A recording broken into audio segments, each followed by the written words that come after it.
साथ ही शमशाबाद भी एकदम निकटवर्ती, जिसको मजाक में हम कह सकते हैं कि पड़ोसी राष्ट्र है अपना। तो शमशाबाद से मध्वर अनुज भार्गव जी हमारे मध्य उपस्थित हैं। अनुज जी का भी आप तालियों से स्वागत करिए। वे भी बहुत ही अच्छे युवा रचनाकार हैं और बहुत अच्छी रचनाएं वे हम सबको आज यहाँ पर सुनाने वाले हैं। शीर्ष नाम है दुनिया में, सम नाम नहीं। माँ की ममता से बढ़कर चारों धाम नहीं। यह पुण्य भूमि है, अर्पण कर दो तन मन धन। यह पुण्य भूमि है, अर्पण कर दो तन मन धन। प्राण निछावर कर दो, सिर्फ प्रणाम नहीं। भारत देश सा जग में कोई महान नहीं। माँ की सेवा से बढ़कर कोई सत्काम नहीं। आदरणीय, इस जीवन में सब कुछ क्षणभंगुर है कि सब क्षणभंगुर इस जीवन में प्रेम ही है शाश्वत। अन्य पुराण है, महापुराण है भागवत। परंतु बड़े शोक के साथ सूचित कर रहा हूं कि जितना सस्ता प्रेम हो गया है उतना सस्ता कुछ भी नहीं बचा। सबसे महंगा प्रेम था। सुनिए कि घर चेहरों पे मरना होता तुमसे पहले मर जाते, घर प्यार ही करना होता तुमसे पहले कर जाते। पर बड़ी प्रेम की परिभाषा में कृष्ण बना तुम राधा। लोग बुलाते तुमको नफरत तो खुद से कहते बाधा। जो चंचल भ्रमस सा फिरता हूँ, लड़का था सीधा साधा। होकर पूरा तेरे में जो रहता आधा आधा। परी प्रेम की परिभाषा में कृष्ण बना तुम राधा। कुछ व्यवस्थाएं प्रकृति में ऐसी होती है समझ में नहीं आती। आप शरीर को देखिए, आंखें सत्य बताती हैं, आवाज नहीं है। मुख अक्सर झूठ बोलता है, कंठ बड़ा सुरीला दिया भगवान ने। तो आंखें क्या है सुनिए। ये आंखें गम बताती है, ये आंखें दम बताती है।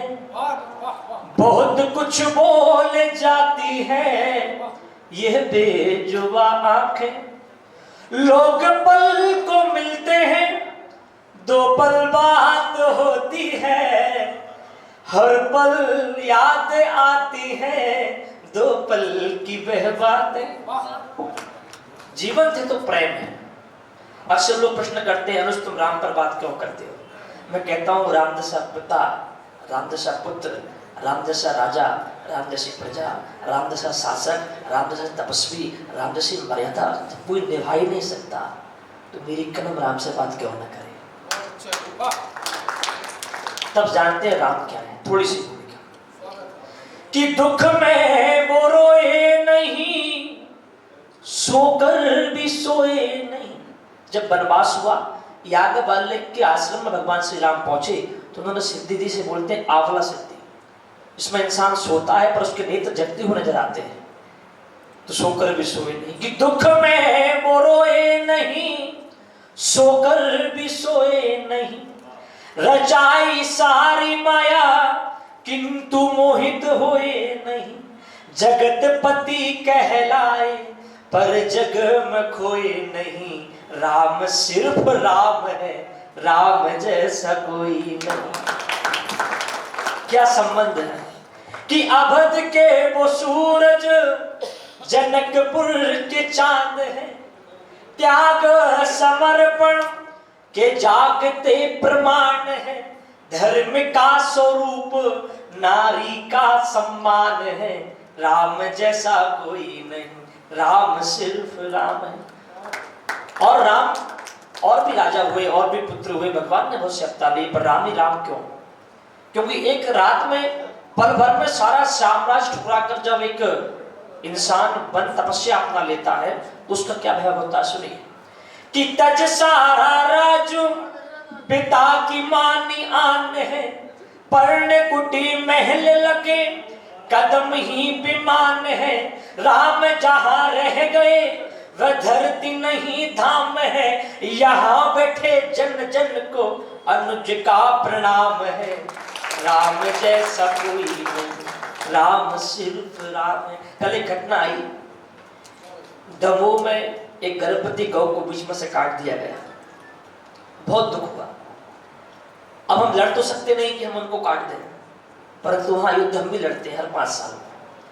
हम ऐसी सरकार का नियोजन कर सकते हैं, ऐसा मतदान वहां दे सकते हैं कि ऐसी घटनाएं दोबारा ना हो, कि गौ हमारी माता है। तब कहता हूं कि सौभाग्य है सनातन में जन्मे हम, फिर किसी और की तरह क्यों दिखें। सौभाग्य है सनातन में जन्मे हम, फिर किसी और की तरह क्यों दिखें। दी है मां शारदा ने भावना और कलम, फिर अपनी कलम से किसी और की भावना क्यों लिखें। और है स्वतंत्र नागरिक इस स्वतंत्र भारत के, फिर चंद पैसों के साथ वोट के लिए क्यों बिके। फिर चंद पैसों के लिए वोट के साथ क्यों बिके। और ब्राह्मण कुल में जन्मे हम, वेदों को पढ़ने वाले हैं। बात मर्यादा की है तो अगर से लड़ने वाले हैं। माना दया सत्य अहिंसा के पुजारी ठहरे हम, पर बात नारी सम्मान की है, पर बात देशभक्ति की है तो मरने और मारने वाले हैं। भारत देश में जन्मे हम, वेदों को पढ़ने वाले हैं। अक्सर हम लोग कविता पढ़ते हैं तो मैंने कुछ लिखा था, कविता क्या है कि लिखा वही जो दिल पर बीता, लोगों ने कह दिया कविता। अधर्मियों ने कोशिश बहुत की, सत्य को कह रही है गीता।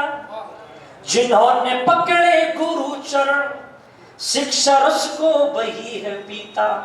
लिखा वही जो दिल पर बीता, लोगों ने कह दिया कविता।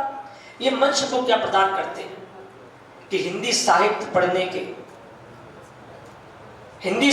पढ़ने के मंत्र पता न थे, कविता एकत्र करने के यंत्र पता न थे।